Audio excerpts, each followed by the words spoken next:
Magandang araw kaibigan at welcome back to my channel. Isang microwave oven ang ating gagawin ngayon. Bali ang pinapagawa dito sa atin ay hindi siya umiinit pero may power siya. So chichikin muna natin. Subukan natin lagyan ng tubig. Bali itetest natin sa isang basong tubig. May power? Ano wala? Ay, wala. Wala na connect. Pakapatay.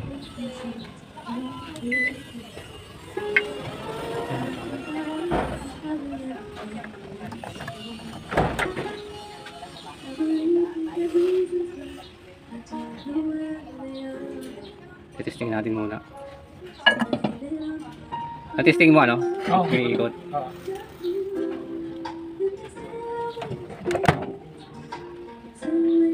Sige ba? Yan. Naka 1 minute. Oo. 1 minute. Pulse on microwave.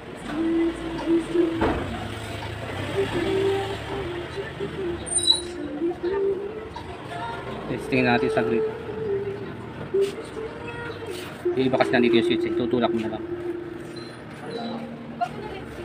Hello.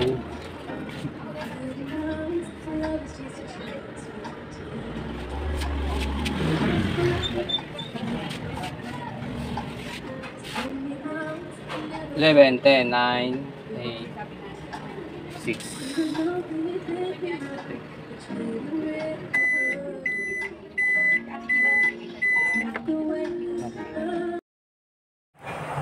Okay, tingnan natin kung uminit. Yan. Mukhang hindi siya uminit mga kaibigan. So bubuksan natin to para i-check natin yung mga parts niya.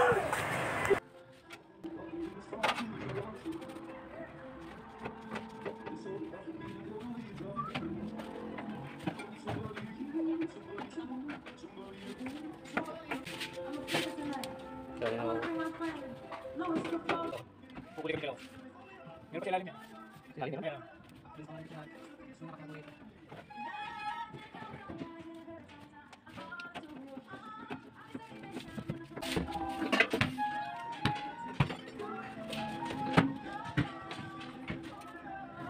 Yan, siya lang yan.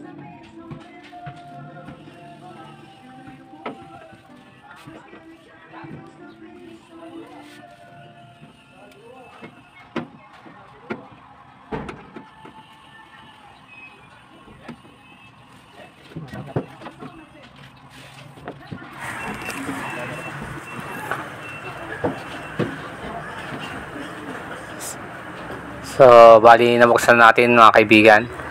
At itetest natin itong magnetron tsaka itong pinaka-fuse niya at itong capacitor. So, bago yan, i-discharge muna natin itong capacitor. So, baka kasi mayroon siyang load. So, pwede tayong mag-ground dyan.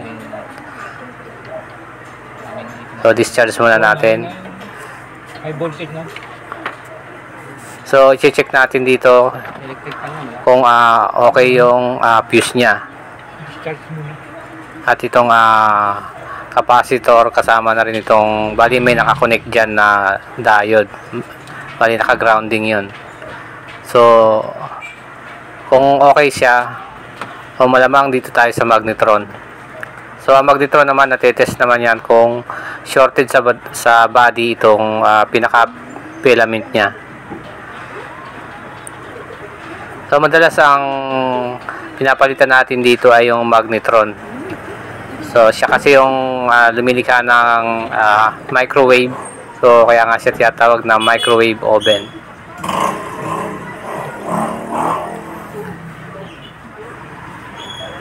So, ito yung pinaka-fuse niya.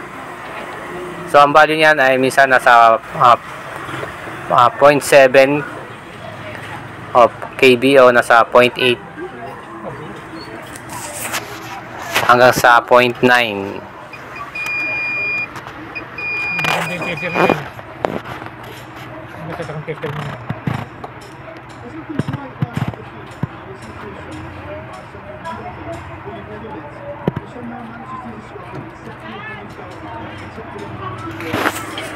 So, pinaka-suspecha talaga natin dito ay itong magnetron.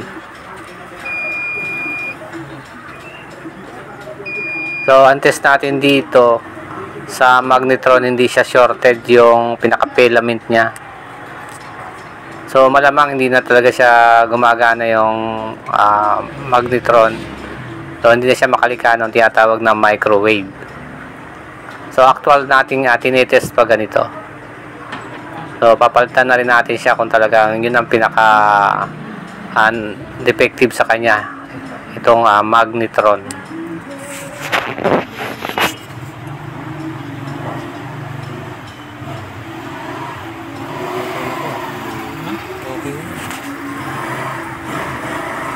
So, bali, tine-check natin itong capacitor at itong diode.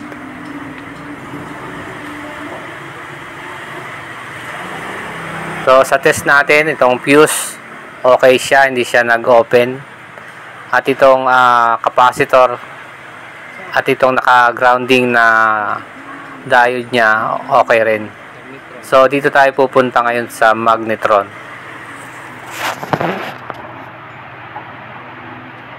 So, sa pagpapalit dito, tinatry muna nating i-test. I-actual test muna natin yung magnetron kung ito talaga yung nasira.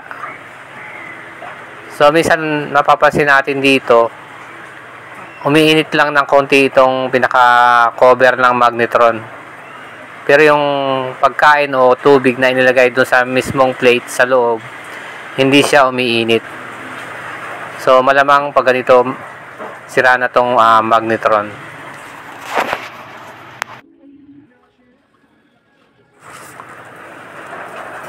So, check muna natin itong mga linya. So, may mga thermal switch yan dyan. So, tine-check natin kung may mga supply.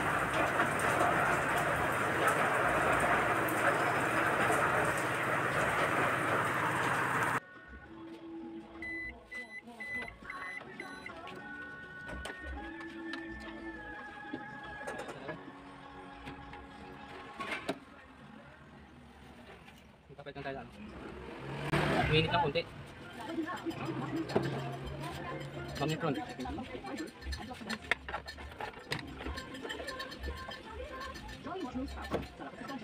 Subukan na magkalit.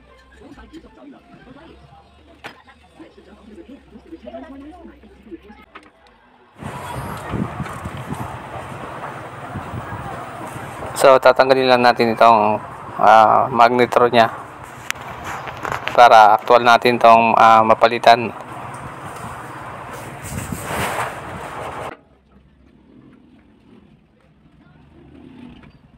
Kakalupatin ko pa yung magnetron.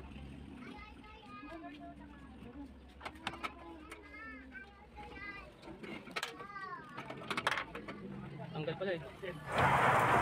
So, itong pinakabumbilya niya o yung ilaw natanggal. Bali, ibabalik lang natin yan.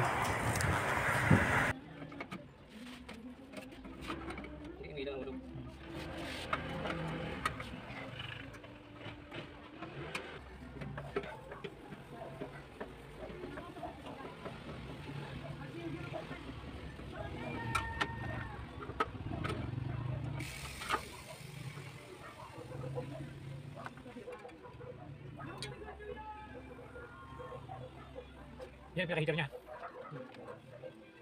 Nakasumin ito. Oh. So, natanggalan natin yung pinaka-magnetron at i-actual test natin. Kumuha tayo ng pamalit. So, ito yung ating ipapalit magnetron. Yan.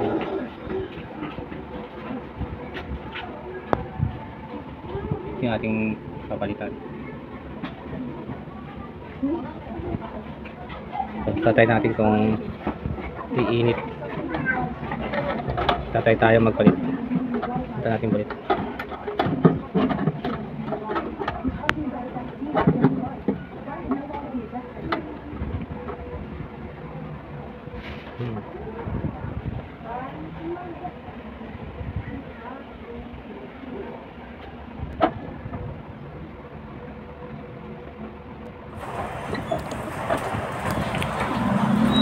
So, testing time na tayo mga kaibigan dahil napalitan na natin ng magnetron. Testing natin kung umiinit na.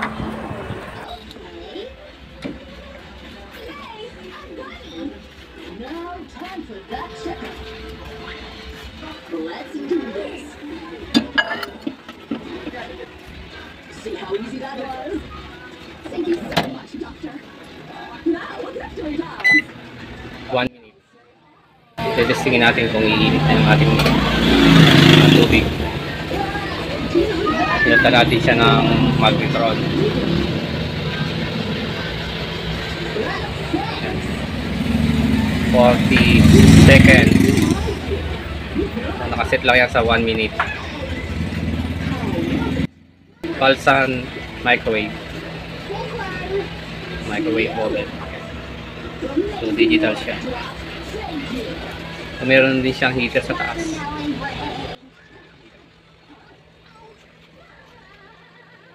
At na ilang seconds na lang. 10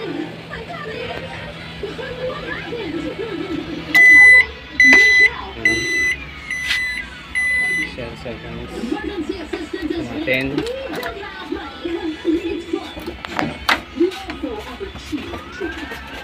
Yun, minute na siya. So, minute na siya mga kaibigan.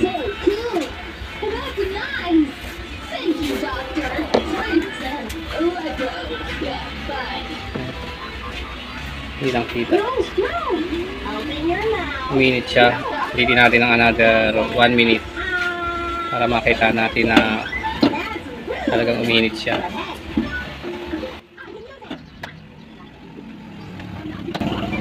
Another 1 minute.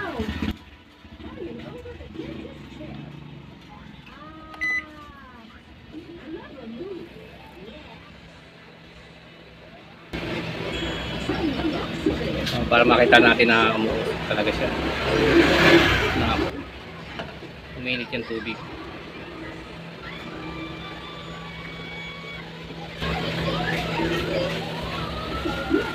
So 1 minute lang siya kaya hindi siya gaano makikita yung pag-usok ng tubig. Pag-init ng tubig.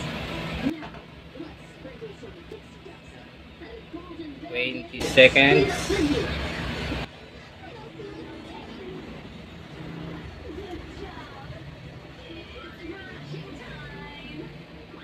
So, ang pinaka nasira lang talaga dito ay yung magnetron. Magnetron ng microwave. So okay yung capacitor, okay din yung fuse niya, diode. Take an old pizza box, cut it in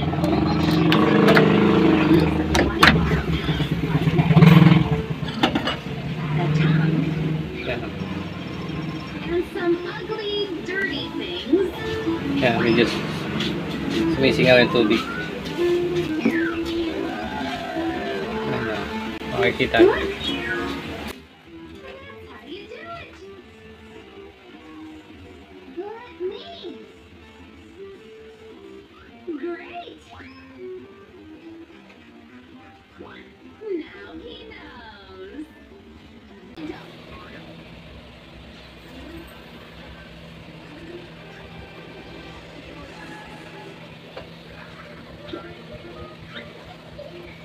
Sobrang init na yan, 3 minutes na yan. So dapat mga 2 minutes lang.